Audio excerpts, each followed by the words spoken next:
Hi guys, it's Mrs. Millison. Okay, let's do the next section called Mutator methods with our inventory class. So again, we had our inventory class. We've got our instance variables. We have a store and we sell stuff. Yay. We have our constructors. We can create our objects, and we did accessor methods in the last video. So now we are going to do some mutator methods, mutator or setter methods, where we will change the value of some of the variables for our objects. Okay. What did I have? Okay. First mutator method I'm going to make is one where we're going to change the quantity. Let me go back to our objects. So we created 3 objects. We have a children's book, poinsettias, and 100-piece puzzles. Children's book has 0 items in it, or we have 0 children's books. We have 50 poinsettias, and we have 100 puzzles. Let me print this. Actually, if you guys don't mind, I'm going to get rid of these examples from the last video. Oops. Get rid of those examples from the last video. Okay, let's just print these. Yeah, we have 0 children's book, 50 poinsettias, and 100 puzzle pieces. So let's create a method where we can change the quantity. Okay, because we want to change the quantity for children's books because, you know, we're starting to get them in our store, so we want to add quantity. Okay, so we're going to create, let's see, a public. We're going to do a void because it's not going to return anything. All it's going to do is change the value of the quantity variable. So I guess this is set quantity. Okay, now what I have to do in here is I have to have a parameter because I got to set the quantity to something. So I'm going to call this new quantity. Okay, and all I'm going to do, I always do too many spaces. All I'm going to do is I'm going to take the quantity here and I'm going to add to it that new quantity. Okay, so if I have 0 items, I'm going to add to it the new item. So quantity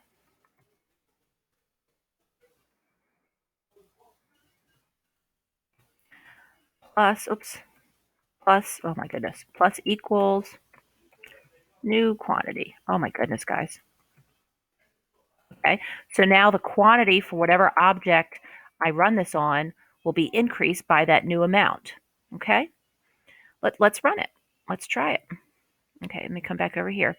I want to kind of keep all of my children's book and poinsettias and puzzle stuff together, so I'm going to put that over here. Let's run it here. So let's take book and run our set quantity. And let's add 30. I don't know. Okay, so now if I print out the book again,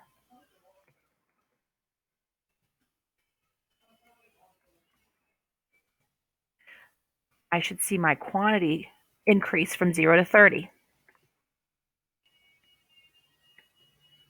Okay, good. So I had 0 children's books at the beginning, then I had 30. So let's say I'm going to put another set quantity in here. And let's add another 15. Okay, so I should get a total, when I print it again, I should get a total of 45. Okay, good. So it's just building on top of that quantity. So first quantity was 0, then it was 30, and then it added 15 to it. Okay. All right, so that's my first setter or mutator method. Okay, the second one I'm going to do is let's set the price. Okay, so we're going to create another void method. And this time I'm not going to add to it. Okay, so price is double, right? The new price. This time I'm not going to add to the price. I'm not going to add to the original price. I'm going to change it. Okay, so let me scroll down. So I'm not going to do my plus equals. I'm just going to say price equals new price. And I know when I originally created this class file and I did my anatomy of a class video, I had the plus equals in here, but I want to change it. Okay, so now when I change a price for an item, the price will change. It won't be added to it. Okay, so let me get rid of some space here. We had our poinsettias 11.75. Let's change the price of some of our poinsettias. So we'll do plant. Oh my goodness. Set price. And let's increase the price to $13.25. Okay, so now when I print my plant, I should see the new price. And it didn't add it to it, it just changed it. Okay, I got my books. Okay, my 50 poinsettias are priced at $11.75, and now they're priced at $13.25. Okay, so that's how setter or mutator methods work. Okay, I did create a couple more. We might as well do them. All right, I created one where I decrease the price by a certain percentage. Okay, so decrease price, and then in here I want the percent. So now what I'm going to do is I created a decrease amount. So I'm going to create a double called decrease amount. And I took the price, whoops, and times the percent. So we can specify what percent we want to decrease it by, 10%, 20%, 30%, or whatever. And then I will set the price to equal the original price minus the decreased amount. Okay? So if I say I want to decrease the price by 20%, I'm going to calculate what 20% is, and then I'm going to decrease the price by that 20% amount. Okay? And again, nothing's being printed from this. There's no variable that's going to come out of this, or no value that's going to come out for a variable. It's simply going to change the value of price for whatever object I run this decreased price method on. Okay. Let's do this. Let's do the puzzle because it's $8. So if I decrease it by 10%, that's 80 cents. So I know I should get $7.20 back, right? Okay, so we'll do puzzle, decrease price, and what did I say, 20%? Okay, so now if I print puzzle again, I should see the new price as $7.20. Or not 20%, 10%. Good heavens. 10% is 80 cents. There we go. So originally my 100-piece puzzle was $8, but then I ran my decrease price by 10%, so it subtracted 10%, which is 80 cents. So I got $7.20. Don't worry about the only one decimal. We'll deal with that later. Okay, I think there's one more, or two more I wanted to do. Oh, we got to decrease the quantity if we sold items. Oh, yes. Oh, wait. Oh, that increases the quantity. We need to decrease the quantity because if we sell items, we need to keep track of our inventory. Decrease, oops. And of course, I need to note by how much. So I would probably decrease because I sold items. So again, I'm just going to take my quantity and I'm going to subtract the num sold, and it'll hold that new value in the quantity field. Okay. So let's go over here. Let's see. I had 100 puzzle pieces, right? Or I had 100,000 piece puzzles. So let's decrease the quantity for that. Puzzle dot decrease quantity. I think that's what I called the method. Let's say at 100, let's take away 40. So I sold 40 of them.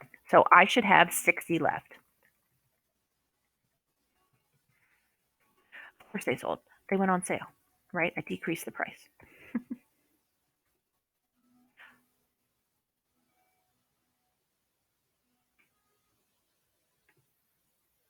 Oh, it's decreased quant.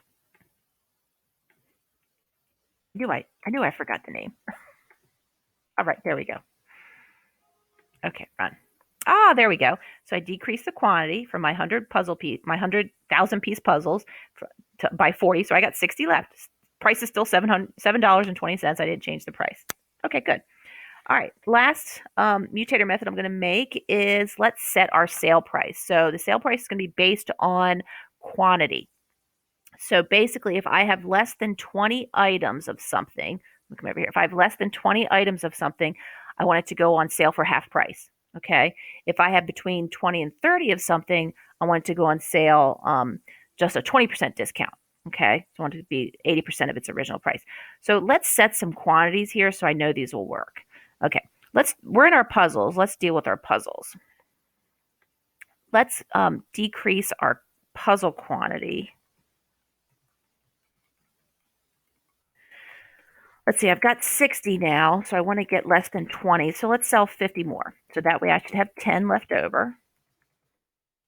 And guys, when I code, I print a lot just so I can make sure what I'm trying to do actually gets done. Okay, so I want to make sure I should have 10 puzzles. And indeed I do. So this will go on sale for half price. So what is that? $3.60. And then let's take our poinsettias, and there's 50 of them. So let's take our poinsettias and decrease quantity. Let's see, I want between 20 and 30. So let's decrease it by 25. So that'll give me 25 poinsettias. And then the poinsettias will go on sale at a 20% discount. Oh gosh, I got to figure out what 20% of 1175 is. We'll do that in a second. Okay, so good. I got my 10 puzzles and I got my 25 poinsettias. Okay, so when we run our set sale price, we'll do it on the poinsettias and the puzzles. Let me get rid of some space here. All right, let's go back here and let's build that method. Okay. So again, this one, I don't think I'm going to yield anything. I don't want a string or an int. I just want to manipulate the price based on the quantity of the item. Okay, so I think I'm going to do a void. Oh, I'm going to call this set sale price. Oh, that's right, because then I want to change the on sale variable to true, because it will be, then the items will be on sale. Okay. Yeah, so I'm not going to yield anything because I'm not going to yield anything that's going to be held in a variable because I've got too much stuff to manipulate. I'm going to manipulate two of the variables. Okay, so first thing, I know I want to change my sale item or my on sale to true. Okay, so I'm going to take on sale equals true. Okay, and let's see. Then I want to change the price based on the quantity. So if, let's see, quantity, I said between 20 and 30, so it's got to be greater than 20 and less than 30, right? Okay, so if that happens, we want the price to decrease by 20%. So minus equals, let's see, put some space in here, price times 0.2, right? That will take 20% of the price and subtract it from the current price. Got it. Okay. Else, if quantity, would I say less than or equal to 20 items? Oops. I want my price to be in half. Okay. So price, let's see, minus equals price times 0.5. Then my item will be on sale for price. You know what though? I think I need to put my on sale true.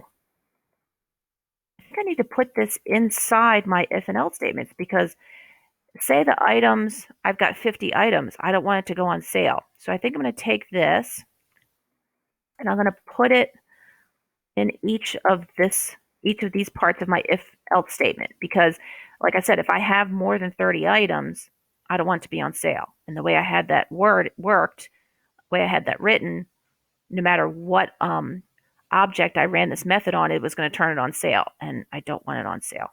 Okay, unless it's one of those, it meets one of these quantity restrictions. Okay, is that my method? Yeah. Okay. Okay, I think that's right, right? Okay, we will try it and run it. Okay, so if I run this on puzzle and plant, they will go on sale.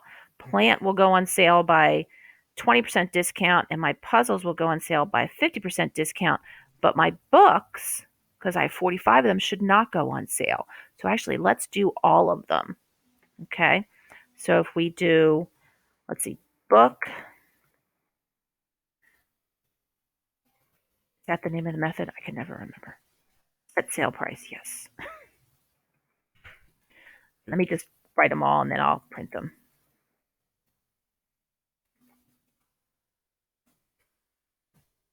And then puzzle.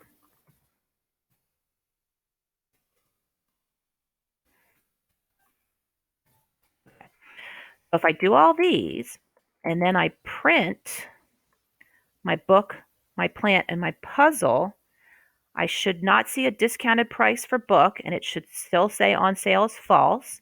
Plant, I should see a discounted price, and it should be on sale, should be true. And puzzle, I should see a discounted price, and on sale should be true. Now, if I print all these,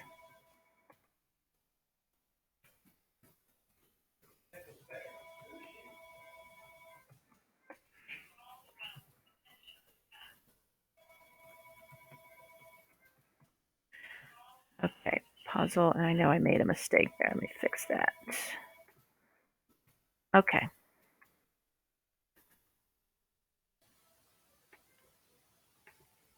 Okay, let's check out our last couple lines here.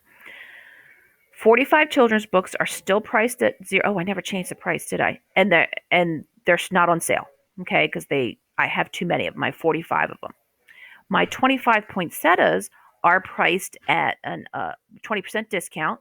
Okay, and they are now on sale. True. And my 10 100,000 piece puzzles are now on sale for half price.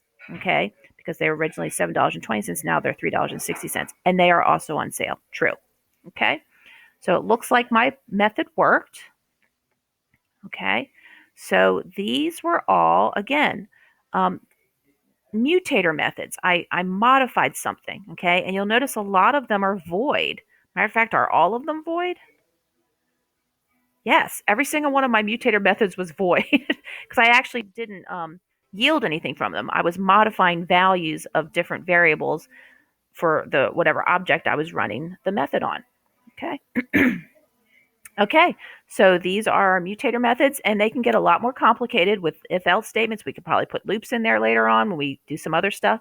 Um, but I think our class file is complete.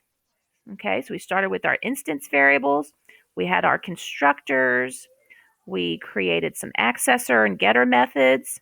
Okay, and then we used or created some mutator or setter methods. So this is a nice complete class file. So now I can come over to another file with a main method, and I can create multiple objects, multiple inventory objects, and I can do a whole bunch of stuff with all their variables. Okay? All right. I hope you found this useful, and I will see you next time.